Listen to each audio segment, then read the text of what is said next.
सुबह सुबह रचित तैयार होकर ऑफिस के लिए निकल जाता। जाते वक्त वो अपनी माँ का ध्यान रखने के लिए केटकर को कह कर जाता। मिस्टर कपूर भी ऑफिस के लिए अपनी कार से निकल जाते हैं। यहाँ डिम्पी की सुबह 12 बजे होती है। उसके उठते ही सोफिया उसके लिए कॉफी रूम में भेज देती है, साथ में उसका फोन जो कल रात उसने बाहर हॉल में ही छोड़ कर आई थी। मैम, आपका फोन काफी टाइम से रिंग हो रही थी। सोफिया डिम्पी को फोन देकर चली जाती है। व्हाट रबिश, इतनी सुबह सुबह कौन मुझे डिस्टर्ब कर रहा? डिम्पी भिनभिनाते हुए फोन पर कहती। दूसरी बार से उसे कुछ जानी पहचानी सी आवाज सुनाई देती।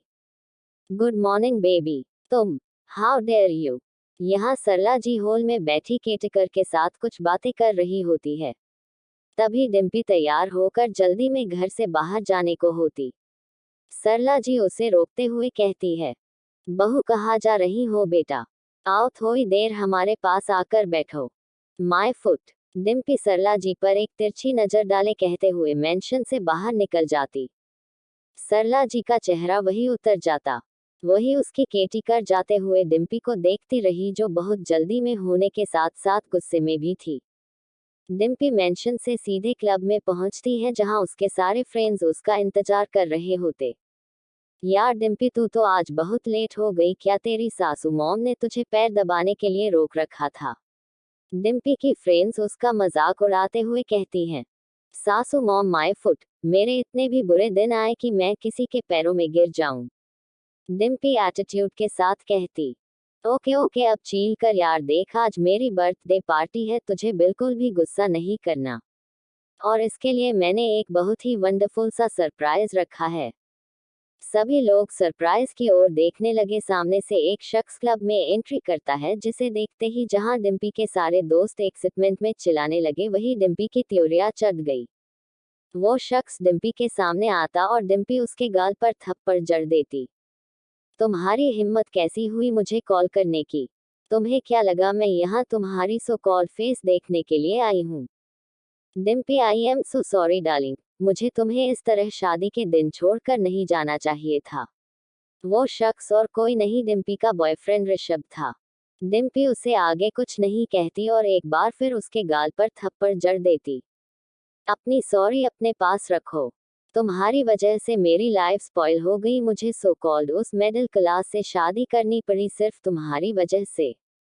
2 पैसों के लिए तुमने अपनी औकात दिखा दी, यू बास्टर।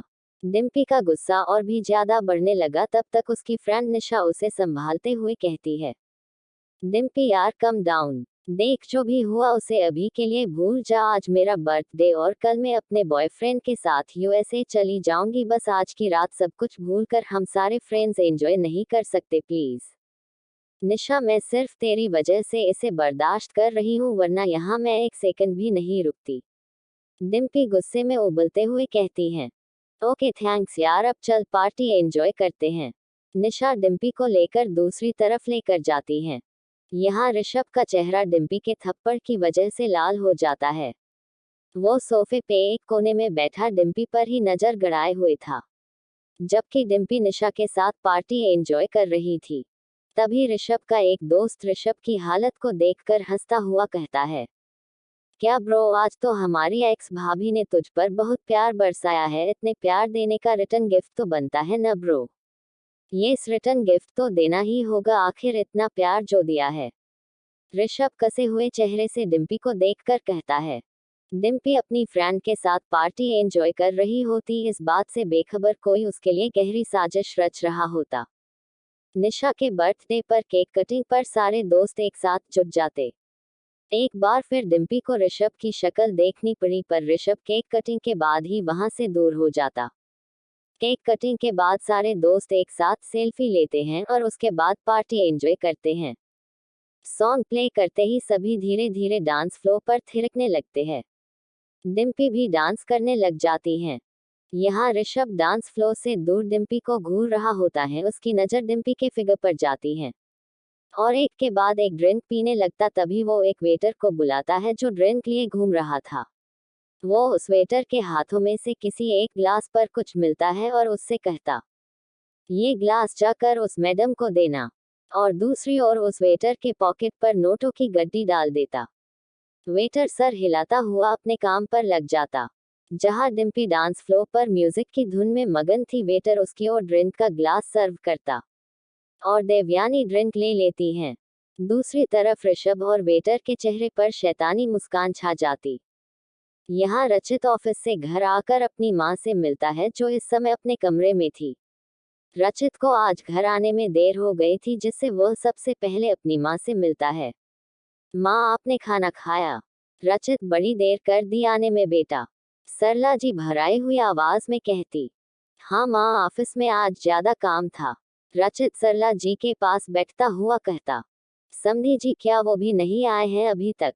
वो आ गए हैं माँ, आप दवाई लो और सो जाओ। रचित, बेटा बहुत रात हो गई है, बहू अभी तक घर नहीं लौटी, तू एक बार उसे जा करके तो देख, सरला जी दवाई गटगटी हुई कहती। माँ, वो हमारी बात नहीं सुनने वाली, वो वही करती है जो उसे अच्छा लगता है, फोन करने पर भी कोई फायदा नहीं, आप उसकी चिंता छोड़ दीजिए, रचित अपनी माँ को समझाते हुए कहता। रचित, कैसी बात कर रहा है बेटा, वो बहू है हमारी, तेरी पत्नी इस तरह रात भर बाहर रहेगी और तुझे उसकी चिंता भी नहीं, सरला जी रचित से कहती तो रचित नजरें नीचे हो जाती। माँ, आपको कैसे समझाऊं? अच्छा ठीक है, आप सो जाए, मैं उसका वेट कर लेता हूँ कुछ देर, अगर वो नहीं आई तो देखता हूँ उसे, बाद में, नहीं तो अभी जा और बहू को लेकर आ, पता नहीं क्यों मेरा मन बहुत घबरा रहा, सरला जी दिल पर हाथ रखे कहती हैं। अच्छा अच्छा ठीक है माँ, मैं जाता हूँ, लेकिन आप आराम से लेट जाओ। रचित माँ की बात मान जाता है। ठीक, पर तू जल्दी आना बहू को लेकर। रचित माँ को सुलाकर बाहर हॉल में जाता। वहाँ सोफिया से डिम्पी के बारे में पूछता है। डिम्पी मैम तो आज शाम से पहले ही घर से बाहर चली गई थी, बहुत जल्दी में थी और गुस्से में भी। वो कहाँ गई होगी, कुछ पता है आपको? वैसे तो डिम्पी मैम कभी किसी को बताकर जाती नहीं, पर वो अक्सर अपने दोस्तों के साथ ही रहती हैं और आज भी उनके साथ ही होगी, सोफिया ने कहा। ओके, आप मुझे उसका नंबर दो, मैं देखता हूँ, और सर को इस बारे में पता नहीं चलनी चाहिए कि डिम्पी अभी तक घर नहीं लौटी। ओके सर, मैं ध्यान रखूंगी, सोफिया से कहकर रचित मेंशन से बाहर डिम्पी को ढूंढने चला जाता। उससे पहले वो किसी को कॉल करता हुआ कहता, अभी जो मैंने नंबर दिया है मुझे उसकी लोकेशन चाहिए।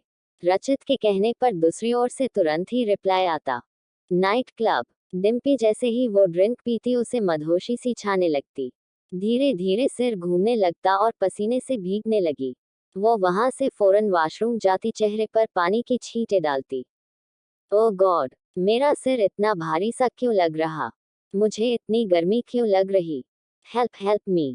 डिम्पी वॉशरूम से बाहर निकल कर लखड़ाते हुए चलती है, तभी वही वेटर उसकी हालत को देखकर कहता, अरे अरे मैडम, लगता है आपकी तबीयत ठीक नहीं, आप यही पास वाले रूम में चली जाओ रेस्ट करने। डिम्पी को इस वक्त सच में रेस्ट करने के लिए रूम की जरूरत थी, इसलिए वो उस वेटर के दिखाए गए रूम में चली जाती। उसके रूम में जाते ही वो वेटर बाहर से दरवाजा लॉक कर देता और अपने फोन से किसी को कहता, काम हो गया है सर जी, अब आपकी बारी, कहते हुए वो वेटर खी कर हंसने लगता। यहाँ डिम्पी रूम में जाते ही पसीने से लथपथ हो गई, उसके पूरे बदन आग सा जलना लगा। बेहोशी के कारण उसकी आंखें बार बार बंद होती जा रही थी। तभी उसके रूम का दरवाजा खुला। हेलो डिम्पी डार्लिंग, ऋषभ तुम? डिम्पी आवाज सुनकर दरवाजे की ओर देखती है, सामने ऋषभ अपनी घिनौनी हंसी हंसता हुआ कहता है, बहुत शौक है न डार्लिंग तुम्हें थप्पड़ मारने का, अब मैं तुम्हें इस थप्पड़ का बदला इस तरह दूंगा कि तुम्हारे so called middle class husband भी तुम्हें एक्सपेक्ट नहीं करेगा। दांत पीसते हुए ऋषभ कहता गया और धीरे धीरे डिम्पी के पास जाने लगा।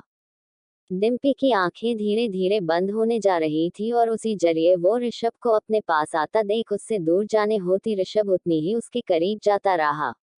ऋषभ उसे बेड पर धकेल देता, जिससे डिम्पी की उठने की और हिम्मत नहीं होती। डिम्पी ने शॉर्ट सा वन पीस पहन रखा था। ऋषभ उसके खुले बदन में हाथ फेरता हुआ कहता, वाओ व्हाट अ फिगर, यही फिगर का तो मैं दीवाना हुआ करता था डार्लिंग, पर कभी तुमने मौका ही नहीं दिया इससे खेलने का, बट आज मुझे कोई नहीं रोक सकता, तुम्हारे हॉट फिगर के साथ मैं पूरी रात खेलूंगा। ऋषभ का हाथ सोमोथली डिम्पी के फिगर पर फिसलती जा रही थी। डिम्पी रोकने की नाकाम कोशिशें करती रही, लेकिन ड्रग्स के असर के कारण उसकी बॉडी शून्य पड़ रही थी और इसी का फायदा उठाकर ऋषभ अपनी मनमानी पर उतर आया। वो डिम्पी के बेहद करीब आ चुका था। उसका हाथ अब डिम्पी के ड्रेस की जिप पर था, जो धीरे धीरे बॉडी से अलग हो रही थी और उसके होंठ डिम्पी के निक तक पहुंच गई थी। वो इससे आगे बढ़ता तभी रूम का दरवाजा जोर से टूट पड़ा और ऋषभ डिम्पी से दूर जा गिरा। तुम यू मिडिल क्लास बास्टर। रचित ने एक नजर डिम्पी पर डाली। उसे देखते ही अपनी मुठिया कस ली और ऋषभ पर 10-12 मुक्का जड़ दिया। वो तब तक उसे मारता रहा जब तक वो बेहोश न हो गया। ऋषभ की हालत अब उठने लायक नहीं रही। रचित डिम्पी को गोद में उठाकर रूम से बाहर निकल आया। तब तक क्लब में कोई नहीं था। पार्टी खत्म होकर सब चले गए थे सिवाय डिम्पी, जिसे ऋषभ ने उसे जानबूझकर ड्रग्स दिया ताकि मौका देखकर वो उसे बर्बाद कर सके। रचित आधी बेहोश पड़ी डिम्पी को कार में बिठाता और मेंशन ले जाता, जहां पहले से ही सोफिया को रचित कॉल करके मेंशन का दरवाजा खोलने को कहता। रचित डिम्पी को कमरे में ले जाकर बेड पर लेटा देता। डिम्पी बेहोशी में ही बड़बड़ाने लगती, नो प्लीज मेरे पास मत आओ, प्लीज नो हेल्प मी। रचित को उसकी हालत देखकर उसका दिल पसीज जाता। वो उसके सिरहाने बैठा उसका हाथ थामता है। ये क्या, इसके हाथ पैर तो बहुत गर्म पड़ गए हैं। ओ शीट, इसे तो ड्रग्स दिया गया है। छोड़ूंगा नहीं उस ऋषभ को। रचित मुठिया भींच लेता। उसे डिम्पी की हालत देखकर बहुत गुस्सा आता है, साथ ही डिम्पी की चिंता भी रहती है। वो उसे गोद में लिए बाथरूम में जाता है और शॉवर के नीचे खड़ा कर देता है। डिम्पी बेहोशी में ही रचित के बाहों में झूलती हुई कहती, प्लीज हेल्प मी, मुझे बहुत गर्मी लग रही, प्लीज मेरे करीब आओ, मेरी हेल्प करो। डिम्पी कहती हुई रचित के बेहद करीब आने लगी। इस समय उसके अंदर ड्रग्स का नशा था और फिर धीरे धीरे रचित की बाहों में ही सो गई। कहानी जारी रहेगी। कहानी के साथ कनेक्ट रहें।